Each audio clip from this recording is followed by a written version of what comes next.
मानव सभ्यता के इतिहास में कुछ ऐसे रहस्य हैं जो न केवल इतिहासकारों बल्कि वैज्ञानिकों, पुरातत्वविदों और आध्यात्मिक विचारकों को भी चौंका देते हैं। ऐसा ही एक रहस्य है गोबेकली टेपी। यह मंदिर जो आज के तुर्की में स्थित है, लगभग 11,000 वर्ष पुराना है, यानी स्टोनहेंज और मिस्र के पिरामिडों से भी हजारों साल पहले का। इसकी खोज ने इतिहास को ही पुनः परिभाषित करने पर मजबूर कर दिया है। पर सबसे रहस्यमय बात यह है कि किसने, क्यों और कैसे बनाया था इस मंदिर को, जब मानव समाज अभी शिकारी और खानाबदोश जीवन ही जी रहा था।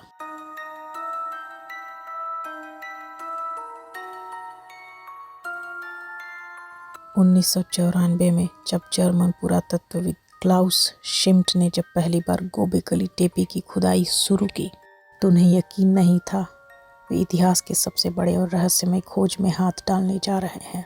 उन्हें तुर्की के सानलियाउफार प्रांत में एक पहाड़ी की खुदाई के दौरान कुछ पत्थर मिले जो व्यवस्थित और नक्काशीदार थे। धीरे धीरे खुदाई से विशाल टी आकार के स्तंभ निकलने लगे, कुछ 16 फीट ऊंचे, जिन पर जंगली जानवरों जैसे शेर, सर्प, सुअर, पक्षी और रहस्यमय आकृतियां उकेरी गई थी। इन स्तंभों की गोलाई में चक्रवातीय तरीके से मंदिर के घेरे बनाए गए थे, जैसे कोई प्राचीन सभ्यता किसी गूढ़ अनुष्ठान की तैयारी कर रही हो।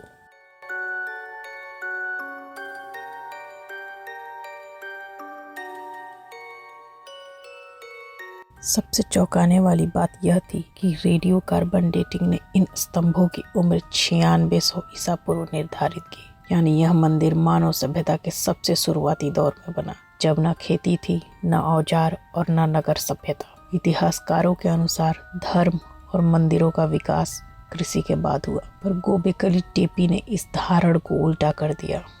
क्या हो सकता है कि धर्म और आध्यात्मिकता ने ही मानव को सभ्यता की ओर धकेला हो, न कि कृषि ने।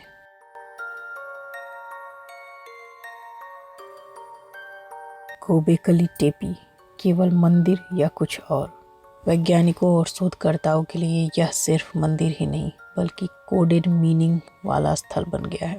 इसकी संरचना में खगोल शास्त्र, गणितीय अनुपात और खगोलीय नक्षत्रों के संकेत छिपे हुए मिले हैं। कुछ विशेषज्ञों का मानना है इन स्तंभों पर उकेरी गई आकृतियां खगोलीय घटनाओं की ओर इशारा करती हैं, जैसे उल्कापात, ग्रहण या नक्षत्र परिवर्तन।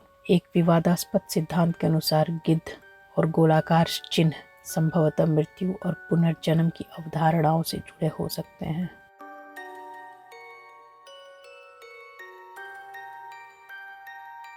जब हम 11,000 साल पहले के मानव समाज की कल्पना करते हैं तो एक सरल शिकारी खानाबदोश जीवन की तस्वीरें आती हैं, बिना औजार, बिना सामाजिक ढांचे, बिना स्थायी निवास। फिर गोबेकली टेपी जैसा विशाल और जटिल ढांचा कैसे अस्तित्व में आया? क्या यह संभव है कि उस समय कोई गुप्त विकसित सभ्यता थी जिसका इतिहास आज कहीं नहीं मिलता, या फिर उन्हें कोई बाहरी शक्तियां, जिनका उल्लेख पुराणों, बाइबल या सुमेरियन ग्रंथों में देवदूत या अनाकी के रूप में होता है, उन्होंने मानव को यह ज्ञान प्रदान किया?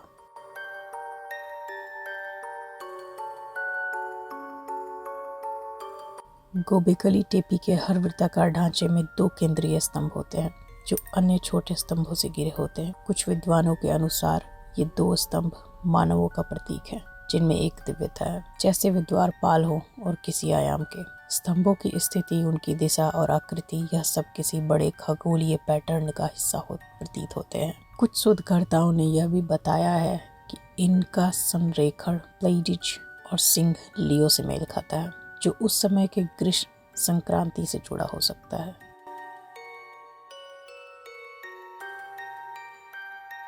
सबसे चौंकाने वाली बात यह थी कि ये सारे ढांचे खुद उनके निर्माताओं द्वारा मिट्टी में दफनाए गए थे, और वह भी बड़ी सावधानी से। आखिर कोई इतनी मेहनत से बनाए गए ढांचे को खुद ही क्यों दफनाएगा? कुछ सिद्धांतों के अनुसार शायद यह किसी प्रलय या आकाशीय आपदा से पहले किया गया था, ताकि भविष्य की पीढ़ियां इसे खोज सके। एक और कल्पना यह है कि शायद यह धार्मिक संक्रमण का परिणाम था, पुराने देवताओं या अनुष्ठानों को त्याग कर नए रूप में जीवन शुरू करना।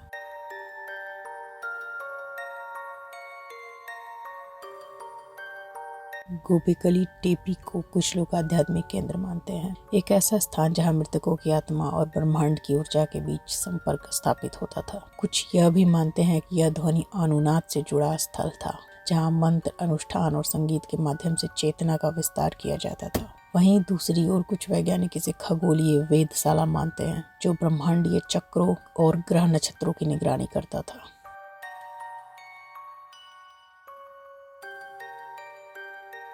गोबेकली टेपी कोई साधारण पुरातात्विक स्थल नहीं, यह मानव चेतना के विकास का अद्भुत प्रतीक है। यह हमें यह सोचने पर मजबूर करता है कि क्या इस इतिहास केवल युद्धों, साम्राज्यों और लेखन के विकास की कहानी है, या फिर कहीं गहरे छिपा हुआ है एक गूढ़ दार्शनिक और आध्यात्मिक इतिहास भी है। क्या हम अपने अतीत की उस शाखा को भूल चुके हैं जहां मानव ने विज्ञान और आत्मा को एक साथ साधा था।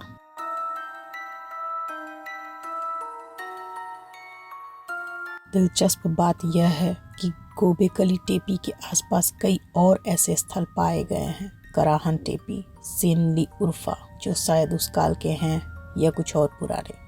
यह इंगित करता है शायद यह कोई एकल मंदिर नहीं बल्कि एक सभ्यता का केंद्र था, जो किसी बड़े आध्यात्मिक और खगोलीय मिशन का हिस्सा था। यह कल्पना रोमांचकारी है कि इतिहास के पर्दे के पीछे कोई सभ्यता हो जिसे हमें चेतावनी, ज्ञान या संकेत दिए हों जिन्हें हम अब खोज रहे हैं।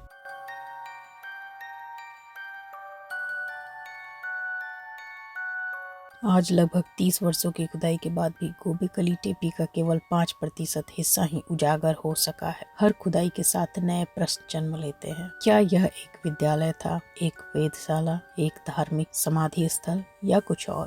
गोबेकली टेपी हमें यह सिखाता है, इतिहास हमेशा सीधा रेखीय नहीं होता, बल्कि यह चक्रीय, रहस्यमयी, बहुस्तरीय होता है। जो हम सोचते हैं वह जरूरी नहीं सच हो, और जो सच है वह अभी कहीं मिट्टी के नीचे प्रतीक्षा में है।